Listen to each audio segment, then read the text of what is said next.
Okay, hi there, ladies and gentlemen. This is Pete Garden from Rugby Union SA. Just doing a recording of a webinar which I've done over the last couple of weeks for majority for team administrators, but also club administrators and registrars, which has proved to be a bit helpful for. I wanted to start with, in the screen that you're seeing in front of us here, is the new Rugby SA website. Launched in the last week or so from towards the end of April time.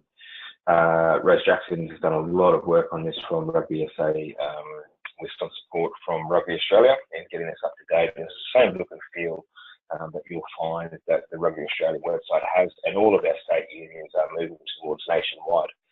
Why this is important to bring up is that on the About page, if you come down to codes and policies, in codes and policies here, you'll find this is the same page that you'll find on Rugby Australia's website. So it's the area where you can report a concern, there's all the safety, welfare policies, child safety, integrity, and this all codes and policies is all of the Rugby Australia codes and policies that you can come in and you can check out whenever you need to. Okay, so that's all linked on our Rugby SA website. In terms of our local union competition rules and competition policies, if you find yourself in seniors and then rugby admin,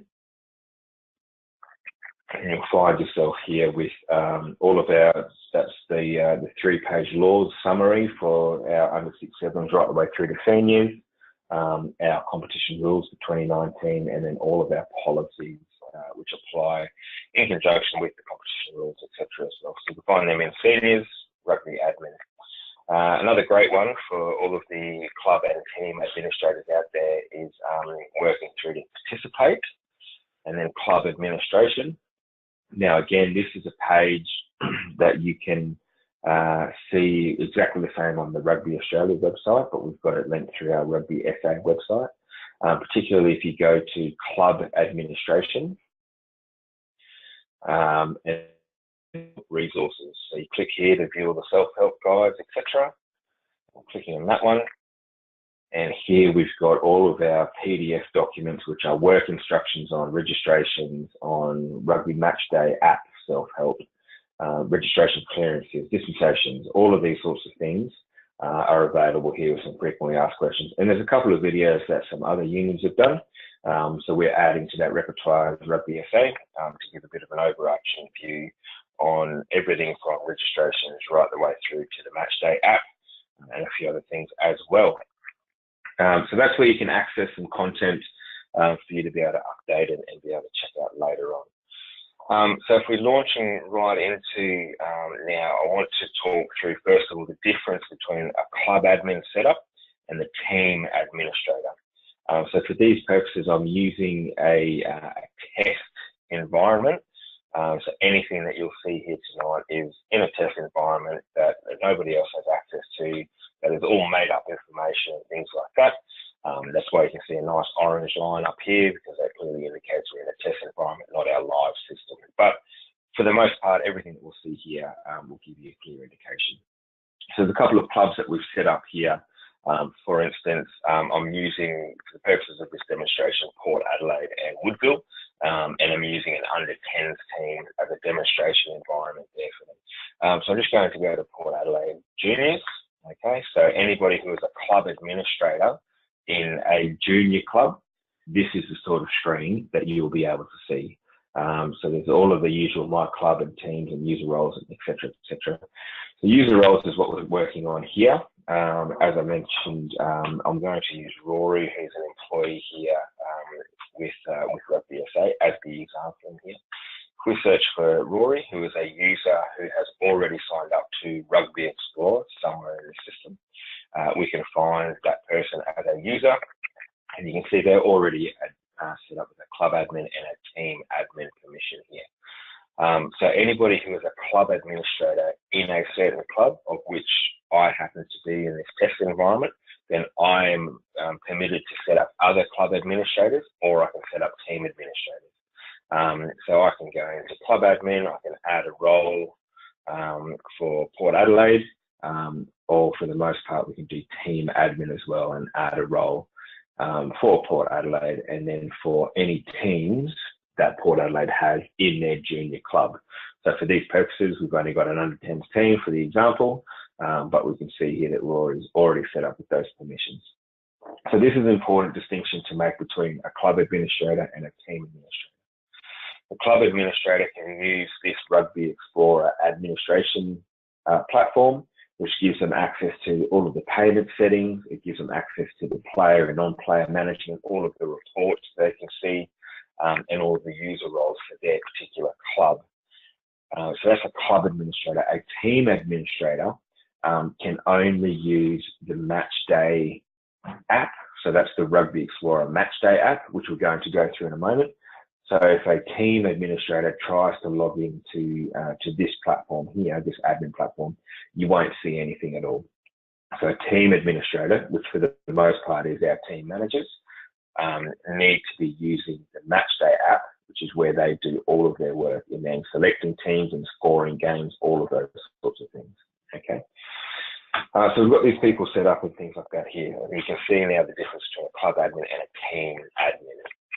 So I'm going to jump into just a registration example, just so you can see the flow of getting a player to register, and then how a club admin needs to select them to a squad, which allows them to be visible by a team manager.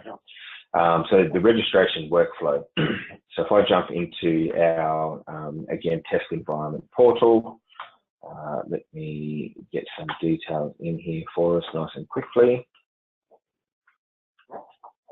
Right, so this is the, a player's information site.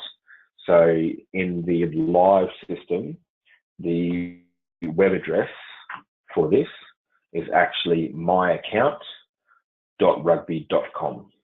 So I'm just going to show you that quickly here. Rugby portal, myaccount.rugby.com.au, my correction there. Then we can come into, I can pick myself and continue. It's found me, sign in manually, pop in a password, and then it's the same screen in the live system. So this is all of the details and things like that that you'll see there for this. So back to the test system here. So I've set up myself in a test environment, and I want to register someone, okay? For the purposes of test, I've got a whole bunch of people listed here that are all linked accounts to me in the test environment. The only reason they're linked accounts is because then I don't have to set up individual email addresses for all of these different people, okay? So I'm going to link a new person. So this is essentially creating a Rugby Explorer profile for somebody, and let's call them Port Demo, okay? We're going to give them a birth date in 2009, which makes them eligible for the under-10s team, which is a team that we've got set up. Let's throw in a mobile number. Let's sign them up.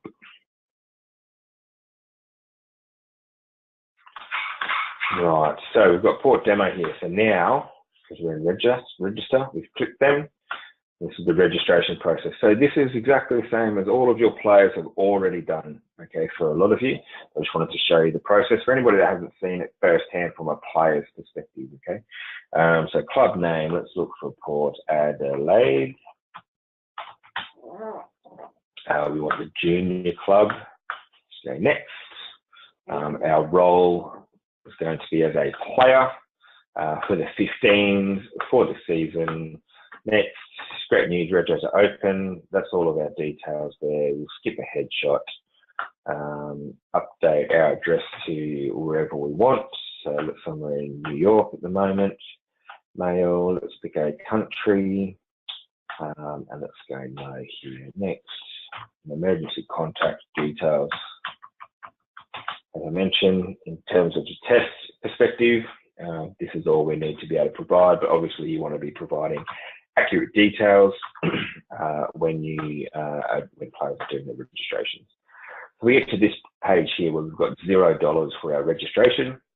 Again, from a test perspective, we're not charging any fees to get somebody registered.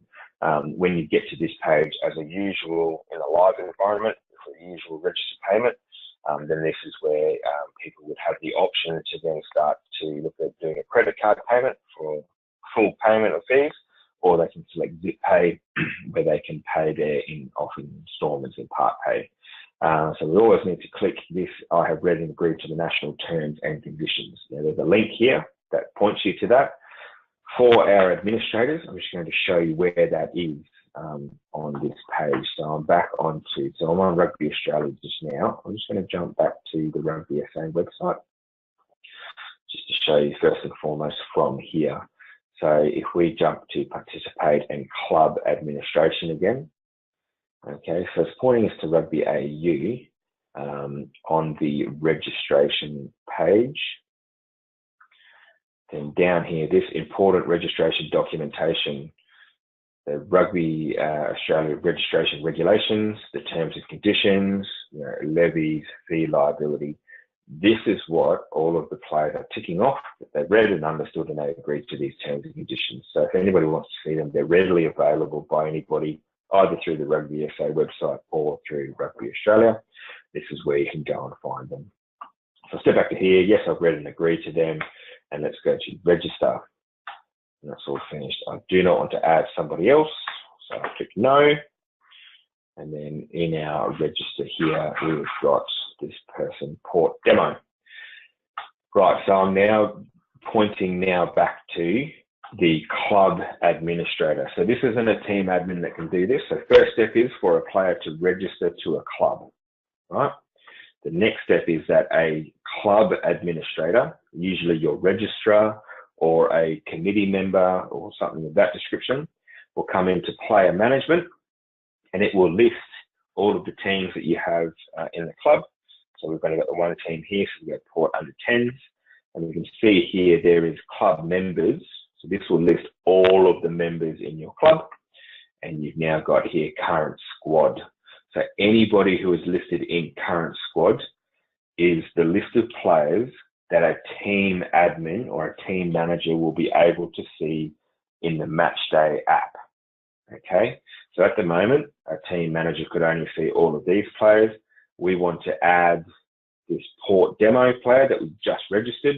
We click on them, we add them to the team, we click OK, that yes, we want to do that. And now they've been added here to our current squad for the Port Adelaide under 10s. Okay, so that's a really important step that all club admins need to take, that after a player registers, you need to attribute that player to a squad. Now, in the example, let's say in senior men's, where there's, in some cases, there's first grade and reserve grade, and then also third grade. An individual player can appear in multiple squads. Similarly, if there's for example, an under 14s player who's been dispensated and approved to play up as a standby to under 16, and once we process that dispensation, they can be applied to both an under 14 squad and an under 16 squad. But it's the club administrators that can do that. So if I jump now to another page here, so this is now moving away from the club administration, and this is moving now into the Matchday application. So I'm using a website for these purposes here in this demonstration. Team administrators can't do any of this on a website. It has to be done through their Matchday app that they've downloaded to their smartphone or to a tablet or something of that description. You can get it from iTunes for Apple devices. You can get it from the Google Play Store for Android devices, but you have to use the app. But for the purpose of demonstration, and so you can all see it, we're just using a web browser in this test environment. Right, so now that I've logged in here, because I have team admin permission, I can see the Port Adelaide teams and the matches that they have set up, or that we've got set up here in this competition. You can see here that we're in Webinar Cup, which is the name of the competition that we're in. But there's a few other competitions that our under 10s team that I'm a team admin for are also attributed to. So if you happen to, for example, be the team manager for a team that's in two separate competitions, That may be in the future, for example, a 15 season competition and then a sevens competition at the end of season or something like that. Then you'll be able to flick between which competitions you're actually working on. But it's important to know that only people who have been assigned a team admin permission can see this sort of stuff. So example of that is anybody can download the rugby match day application to their phone or to their tablet, but it's going to be largely useless for the majority of people because they won't be attributed a team admin permission by a club administrator. Similarly, as we were stepping back and I was showing you where the club admin and team admin permissions were, if there's a club administrator, so that may be, let's say an example, as a junior coordinator at a club, and that junior coordinator wants the ability to be able to select teams and use the Matchday app to score games for all of their junior teams, then that club administrator would also need to give themselves team administration permissions for every junior team. Same case might be you might have a team manager who is the team manager for both under 16s and under 14s. When they've got team administration permission for both of those teams, then they'll be able to see the information that they need there. Right, so we're in the Matchday application here. I'm going to use round 4 here as the match. So there's 3. I'll start at the bottom here of the screen. There's team lists, there is Matchday, and then there's more.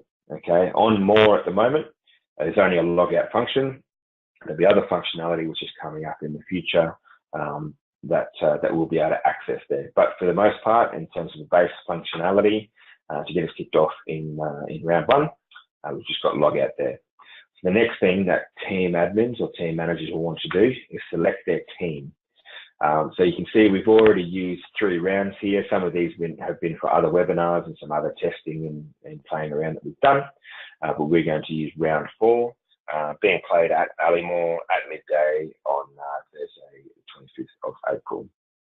So if you wanted to select your team for this match here, we go View, and we get this view here. Now, for myself, in terms of this demonstration, when I select a team, I can select either Port under 10s or Woodies under 10s. The reason for that is because I've given myself team admin permission for both of these teams. In reality, and what you'll find in the live environment is that obviously as a team manager, you'll only be given team admin permission for one of these 2 teams, whichever club that you're at. So that will automatically be selected for you, and then you'll get this here. Now, for your first week leading into round 1, this will be blank. So the first round for every year, you'll need to select your 23 players and your whole team sheet for the first round. Then, because this example is round 4, it's picked up the previous week's team list. So that's already there for you. And then all you need to do is edit this team list to get your team list for round 4, right? So let's select a player. So let's pick up our Port demo, which, as you remember, is the player we just registered on this webinar, that we also just had a club administrator attribute to the squad list. And now that they're in the squad list, then a team admin can see them here. So let's grab Port demo. Let's pick them for a position of, I don't know, let's put them in a substitution, and wearing jersey number 99. And we add them to the team list. So you can see who was in the previous weeks and what positions, and where they are here. Now, let's say, for example, that this person, and all of these names here are made up names. So this is where you would see, John Smith and Mary White and whoever else the other names are. But I've used Port 1, 2, 3, 4 just for the purpose of demonstration. So let's say Port 11 isn't playing this weekend, so we just click X and go OK. All right, but we go, oh look, actually Port 11, they are actually playing, and they're going to play on our wing, but this week they're actually wearing jersey 17. Then we need to put them in there like that.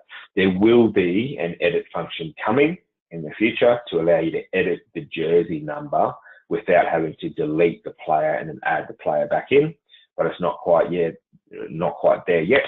So we just need to proceed with what we've got here. Once you've got your team selected for the weekend, you hit submit. Okay, actually, before I get to that point as well, and this is something I want to just labour on for a second here. On your team list here, you may have a squad of, let's say, 30 players, okay, that you can choose on your team list. Unfortunately for us, from a competition management perspective, there's no restriction to the number of players that you can select to your team sheet. So you can select all 30 players from your squad to your team sheet. But you must be mindful that that would be a fundamental breach of the laws of rugby union, where the laws of rugby union dictate that you can have a maximum of 23 players participating in a match. Now, this is an enhancement that I've asked for in terms of improving the system, that we can set a restriction to a maximum of 23, and obviously that's less players, in say under 10s and under 8s and things like that. But I want to make it really clear for all of our clubs that you can only select 23 players to your team sheet as a fundamental law of rugby union. We've written that into policy, which is going to cover this as well, that two things. One, any players which are beyond 23 on the list, so let's say you select 25 players, those or competition management at Rugby SA will only accept the first 23 players that are listed as players who achieve some sort of final eligibility for that match. That's the first thing. And the second thing is that we'll be following up with those individual clubs to ask why they are listing more than 23 players on their team sheet. So do me a favour, only list a maximum of 23 players to your team sheet. Once you get there and once you've got those players in, you hit submit, and you'll have these three options. There's midweek, 24 hours, and 1 hour. Okay. At the moment, there's nothing linked behind these options. Okay, but there's an enhancement which is coming. From a Rugby SA perspective, in terms of policy, we've got in our policy that all teams are to list their team sheet or their proposed team sheet for the Saturday 24 hours before. So that's generally on the Friday before their match. And then you can go and edit your team sheet and things like that before the game. You can do it right up to 2 minutes before the game. You can do it during the game if you have to, okay? But we should be trying to, on a Friday or Thursday night after training, when we've got our initial team list that are sort of set up after training, do 24 hours before, okay? And that lodges that there. If I go back into that team and I go view, again, picking Port Adelaide, and let's look for, I wonder if I can select Port Dispensation. We'll add them, okay? We're adding them in there, and then let's submit them 1 hour before the match, okay? Some of the enhancements that will be coming in the future is, let's say, for example, a team manager hasn't entered their team for that week on the Friday. They will get an automatic message sent to them through the system that says you need to go and select your team now. And then they'll get another reminder at 1 hour before the game to update their team list as well. Okay, so that's some of the enhancements which are coming, but I'm relying on team managers to abide by policy and to get their team lists up there in time for their matches. Right, so that's how we select your team for a Saturday. So just to reiterate one more time, a player registers, a club administrator needs to put that registered player into a squad, and then a team administrator or the team manager in this match day application can select only the players that have been entered into their squad. Okay. Right, so we move on to match day. So that's this middle link down here. So again, it's got all of your team, all of your rounds that are listed here. So we want round 4. Click on it. Now you get the option to score for my team or score for both teams. Now, the default position and written into our policy is that team managers must select score for my team.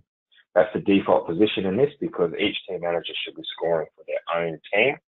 The only time where you might deviate from that is, let's say, for example, one team manager, let's say from Port Adelaide, in this example, can't score for their own team because their battery's flat on their phone, or their team manager's not there that weekend and they're short of volunteer number, whatever it might be, then the team managers or the two clubs will talk to each other before the game, because that's what we do. And Port Adelaide might ask Woodville, say, look, in this case, do you mind scoring for both teams?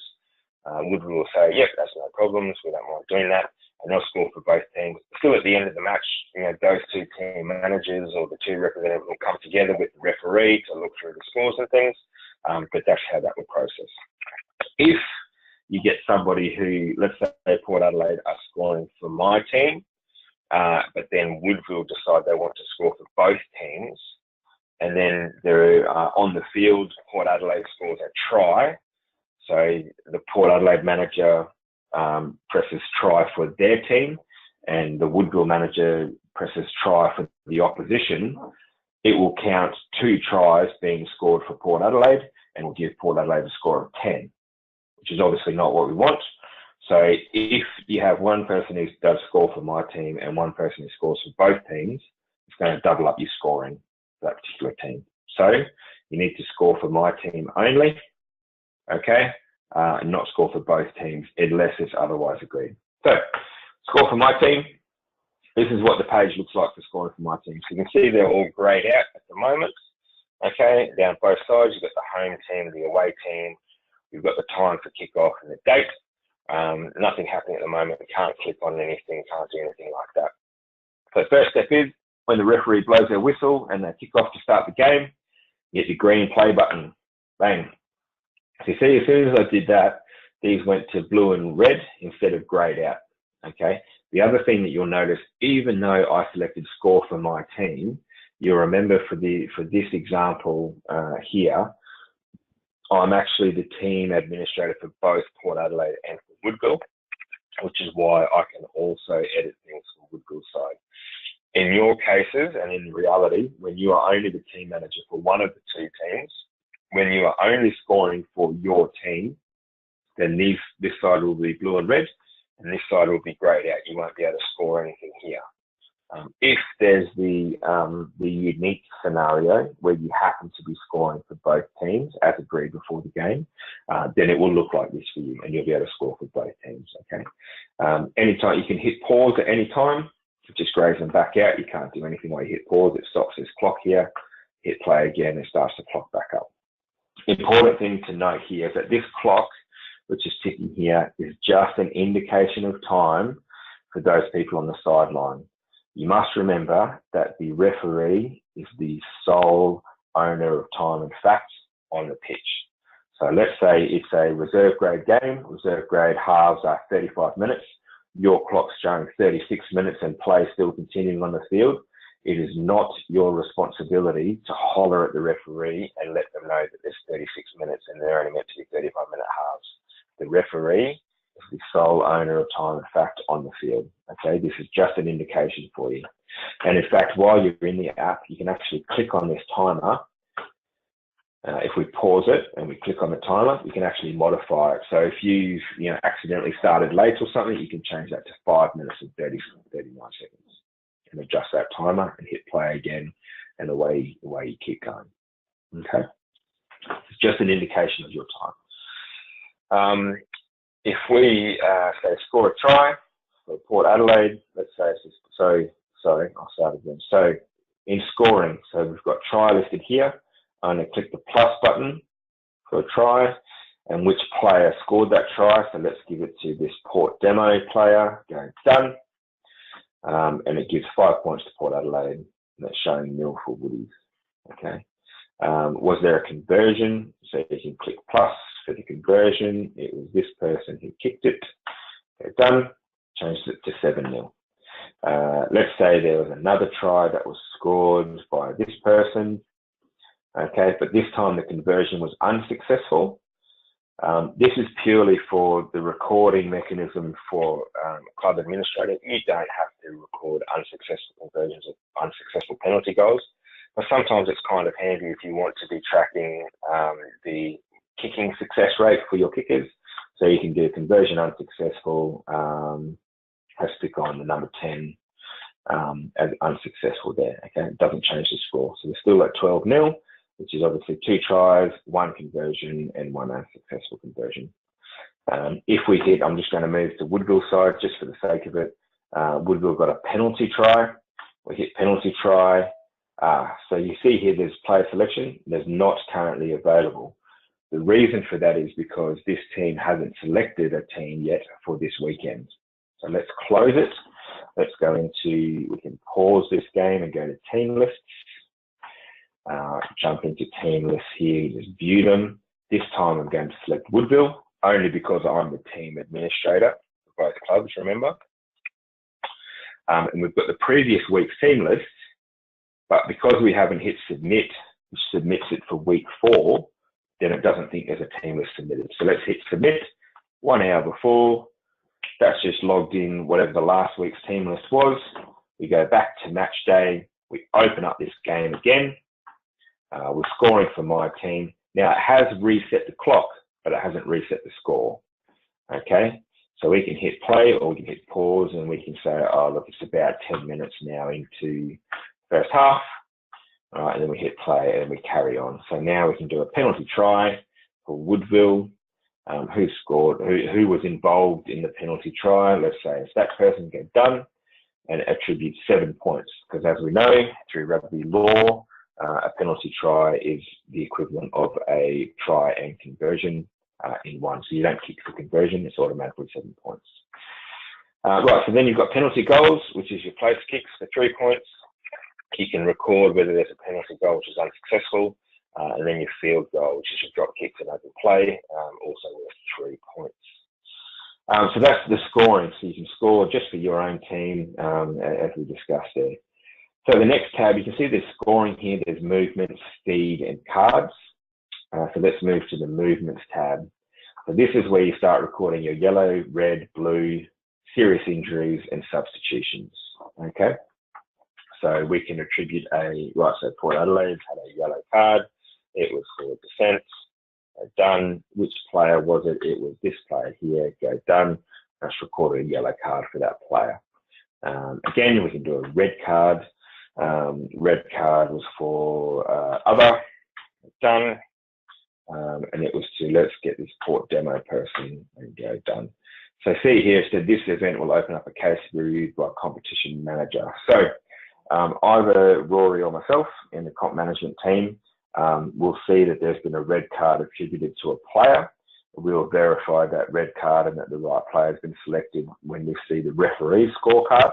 And then we'll start taking the steps to get the judiciary organised and follow through with that process and things there. Okay, so that will create an action there for us to follow up on. Get done. Sorry. Okay. And similar case of blue card. So with the percussion, I'm going to pick on this Port dispensation person. Go done. Again, it opens a case. That case will be followed up by the competition management team at RUSA, making sure, obviously, that what's the status of the player, has the club provided the referral and return forms, and all of those bits and pieces as well. Okay, so we hit OK there. Now, what's interesting with this now, I'm just going to pause this game for another moment and go back to the team lists. Okay, and I'm going back to the Port Adelaide team lists.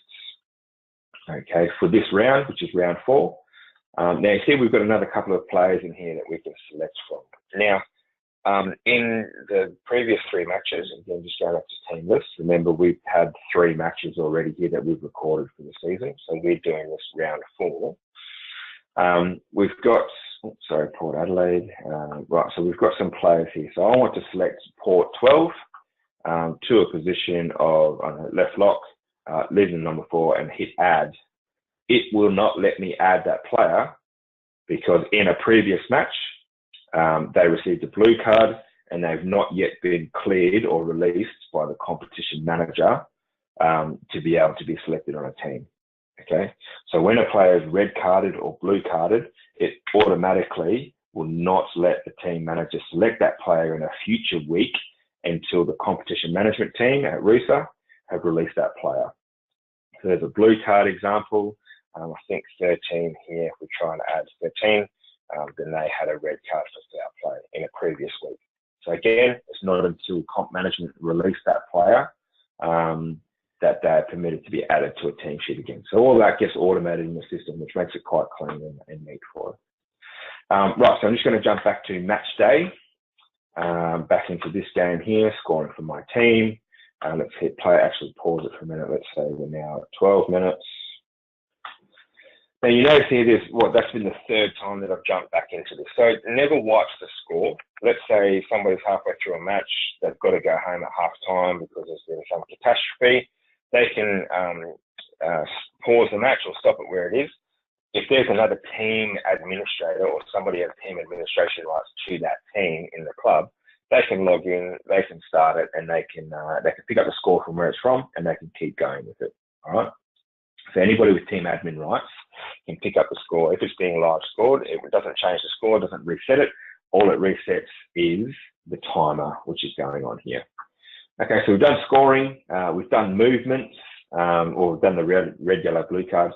Serious injury, again, that will also set something for the competition management to follow up with.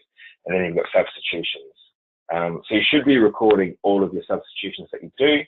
As a quick reminder, for our teams that compete for competition points and into finals, under 12s is unlimited substitutions, but you should still be recording them. And then under 14s right the way through to seniors, but only including third grade and senior women, are permitted 12 substitutions per match. That's through World Rugby law. And then for our reserve grade and first grade men's teams, they are only permitted 8 substitutions per match. So you should be recording all of your substitutions as you're going through. So look, see the game's still going here. All the scoring stuff's there. We hop into movements. We do a substitution. We say that number 9 is highlighted red, they're coming off, and number 10 highlighted in green is going on. Hit it, and there's your substitution done. Okay, really easy to do. Right, so we've done scoring, we've done all the movement types here. The next one here is the feed. Okay, this is basically the timestamp of all the activities that we've already done in this match. So there's that substitution we just did. You can see number 9 was off, number 10 was on. There's a blue card for number 78, a red card for number 99. And you can see on the left-hand side here, it's showing you which team it's for. So there was a try scored for the home team, a conversion for the home team, a try for the home team, an unsuccessful conversion. The away team got a penalty try, etc., etc. Now, let's say this red card here, it wasn't actually number 99 that got that red card. You made a mistake. All right, so you click this red mark here. Do you wish to continue to remove it? Yes, I want to remove it. So to remove that action, go back into movements, pick a red card for Port Adelaide. It was for, what do we have, other, whatever the reason was for, but it was actually Port number 10 that it was for, not number 99. Okay, into the feed, you can see that red card's now in there for number 10. So you can edit any of these things you want. Let's say that this conversion here was actually unsuccessful. It was a mistake. You hit that they scored it and they actually didn't. Hit the minus button, remove it, changes the score to 10, removes that activity from your feed. Okay. The last thing of these 3 tabs here for scoring, movement, speed is your cards. So come the end of the match, let me just go back to scoring. Okay, end of the match has happened. We pause it. You can click halftime. All halftime is, do you wish to set the converted halftime? Yes, I do. And you click play. It just starts the second half. It's just a timestamp instrument. It's not for anything else in particular. If you forget to click halftime, it's not the end of the world. So we get to the end of the match, right? So there's our score, 10-7. So the team manager, both team managers will come together, and the referee, which is the same thing that should be happening in every match that's happened over the last number of years. 2 team managers come together, referee comes together, right, what score did you have? Port Adelaide says, well, I've got 10-7s. Woodville goes, yep, I've got 10-7s for Adelaide. Referee goes, yep, on my scorecard, I've got 10-7. That's great. What cards did you have? So those team managers can just go to this cards tab instead of, you know, trying to trawl through the feed and things like that, what they had. Just go to cards and say, right, we had a yellow card for the home team, number 7, blue card for the home team, number 78, and a red card for the home team, number 10. Referee will verify that on what they've got recorded. Yep, all happy with that. Fantastic. The last step that you do is you click this red stop button. Basically, when you end the game, there is nothing further that that team admin or that team manager can do for that match. You can't change your team sheet. You can't change the jersey numbers that players were wearing. You can't change the score. You can't change any of that sort of stuff. So it's really important that your team managers have their team sheet correct with the correct jersey numbers before the match starts, ideally, so that they can accurately score the match during the game. And then come the end of the match, once they've verified it with the opposition team manager and referee, they hit the red button, stop, end the game. You wish to end the game following the score, and then you hit confirm, and that submits it, and your job is done for the weekend, and you go away and you enjoy yourself for the rest of the weekend. Okay. Let's say, for example, we get to the end of the game here. Do you wish to end the game with the following score? So this is Port Adelaide, for example, submitting this. Actually, no, I don't want to submit it with that score because it should be 10-5 because, you know, I know everything and I know that a penalty try is only worth 5 points. It's not worth 7 points.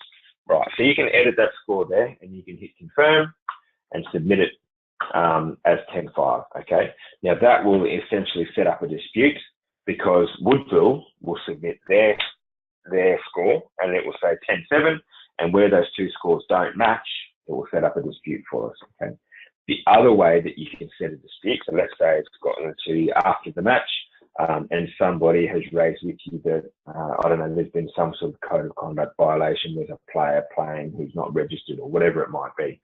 So all I've done is I've clicked on this match again in score for my team.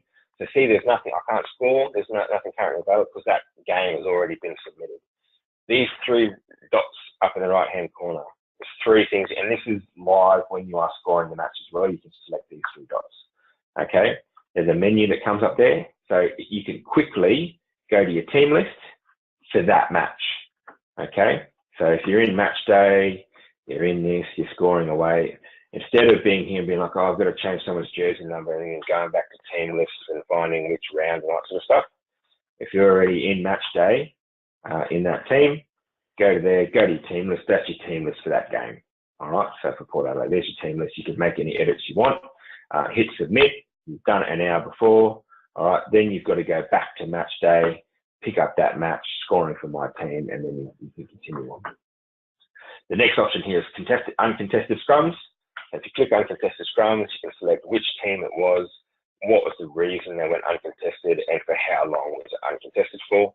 So you can make a recording of that. And then the last one here is to dispute the game. So you want to dispute this game now. Why do you want to dispute it? You know, because I think there was something spelled as a code of conduct violation. Okay, hit confirm. That sends it back to the comp managers. We'll see that that's a disputed game. Okay, in your match day, it's appeared now as disputed. All right, and then we'll follow that up on a Monday. So again, there's not much point in you know, in spending your emotional energy or your time and effort in having big arguments and stuff on the side of the pitch on a Saturday afternoon, because that's not what it's about. Clearly, rugby is about having fun and working within the laws and the parameters of the game. And making sure that everyone's safe and that we're looking after each other in a respectful way. So if you've got an issue with something, that's okay. You record it and we can pick it up on Monday and we can look through it in an appropriate manner. Okay. So that's how this works from a match day perspective. There's not much else from a match day app that I can show you in this. As long as you keep repeating those processes, then you'll be fine. There's a couple of last things though that I did want to show everyone. The first one is what happens to dispensated players. Okay, so I've just jumped back into my registration portal, and I'm going to link a new person, and I'm going to call this person Dispensation John. and I'm going to give them a birth date of 2008, which will make them 11 years old, which means they will not be eligible to be added to the under-10s team.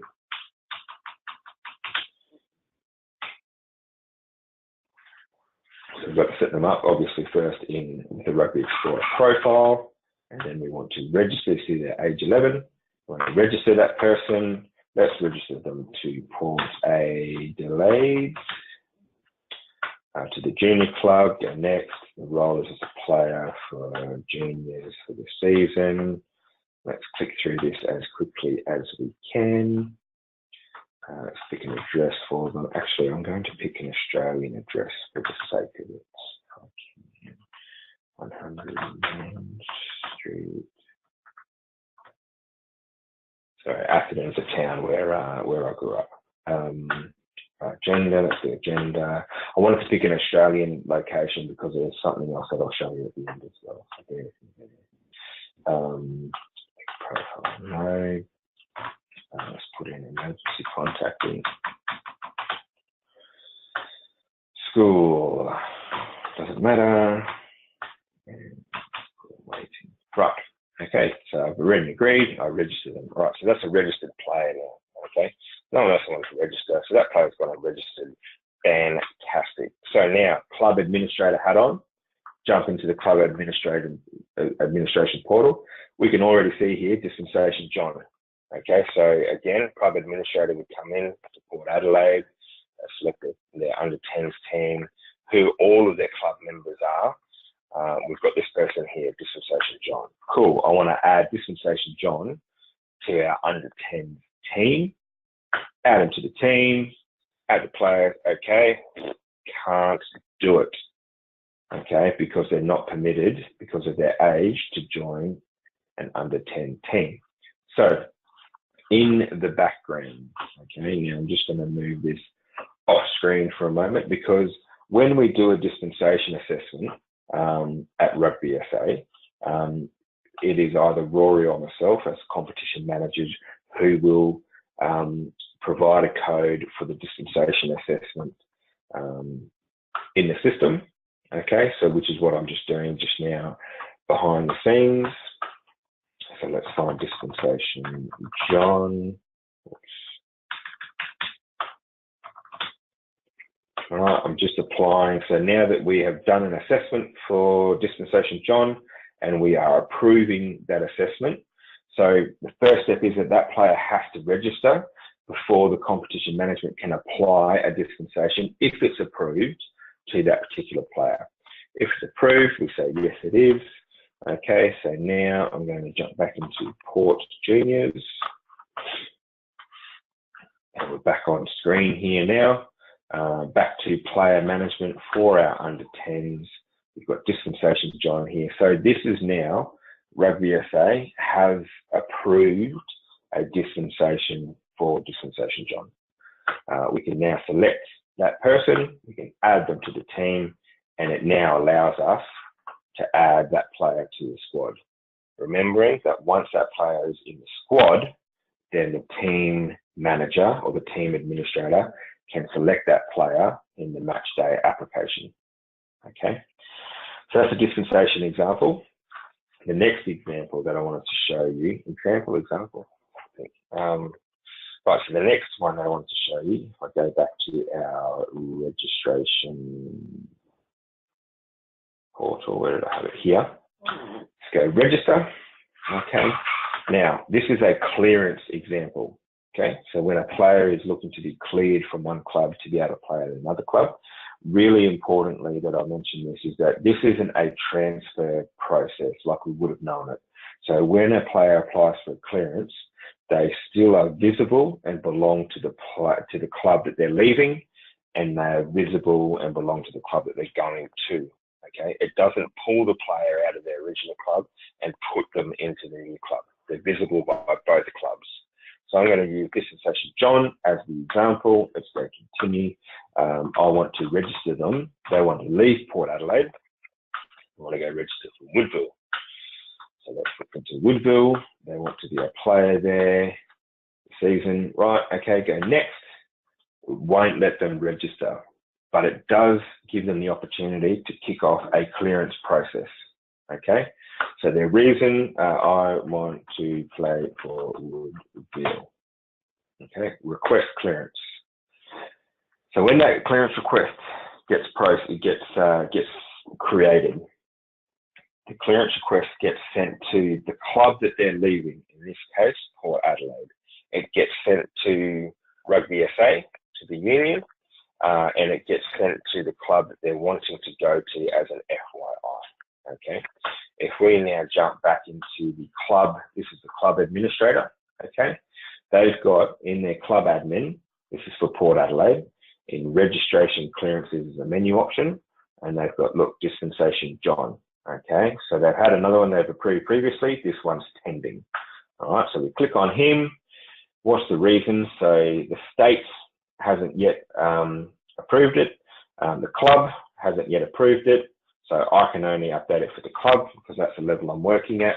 Select the status, we approve it, have fun at Woodies. Okay, hit update, done, it's approved. Okay, then from a state admin perspective, and again, I'm just going to drag this off the screen for half a moment. So then it will be predominantly rows for Rugby SA because she'll look at any financial implications that may be occurring for any team, or for any player, sorry, particularly if there's been state representative programs or anything like that as well. But we would go into our association, we would do the same thing. We go to registration clearance, we pick up that player, we apply and approve, and we go update. Okay, and then if I bring this now, if I head back to Port, bring it back on our screen here, you can now see in registration clearances for dispensation John, that the state has approved it, club's approved it. Okay, so now that both of those parties have approved it, that player will get a notification that their clearance has been approved. Okay, and then that player, same player, goes back into their registration and they try and register again for Woodville Juniors. And when they do that, and they go next, and they go role, player, duration, season, this time it lets them through, okay, because they've already processed their clearance. Now, for all intent and purposes, as I mentioned, that player will still be visible by Port Adelaide and will be visible by Woodville, okay? If that player has genuinely left Port Adelaide and never going to play there again, then Port Adelaide can remove that player from their squad list, so a team manager can't accidentally select them, and that's all they need to do for the season, okay? If for whatever reason it's like a co-joined club, now I know that, say, for example, Port and South are doing that in their 14s to 16s. I know that Woodville and Elizabeth are doing it in their 16s. Then there'll be players who will remain for the season visible by both of their clubs. Okay. So as we step through this, and I'm just making this interesting here, and I wanted to, this is the example now where I want to show you how players can access their part payment option if they're registering for a season, okay? Now I'm using this because I've already set Woodville up with some sort of payment option. So it's not going to be a $0 fee when we get to the registration. So look, see, so there's a $50 fee here. So I've already agreed to that. I'll continue to the payment. Okay, so I'm registering for a season. I can either start typing in, you know, a credit card number and whatever else. Jeepers. I wanted to do that. Need to edit that.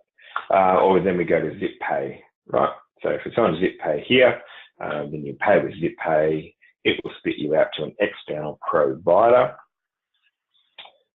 When you go to an external provider here, then you can go Zip Pay, you can create an account, and you follow that all the way through. Once you followed it through, then you come back and we're all set to go with Zip Pay. Right, so that's about it. So I've shown you dispensations, I've shown you clearances, I've shown you how to do the part payment options, and I've shown you all of the match day stuff. So I'm going to stop this recording here. Thank you very much once again for taking the time to watch it.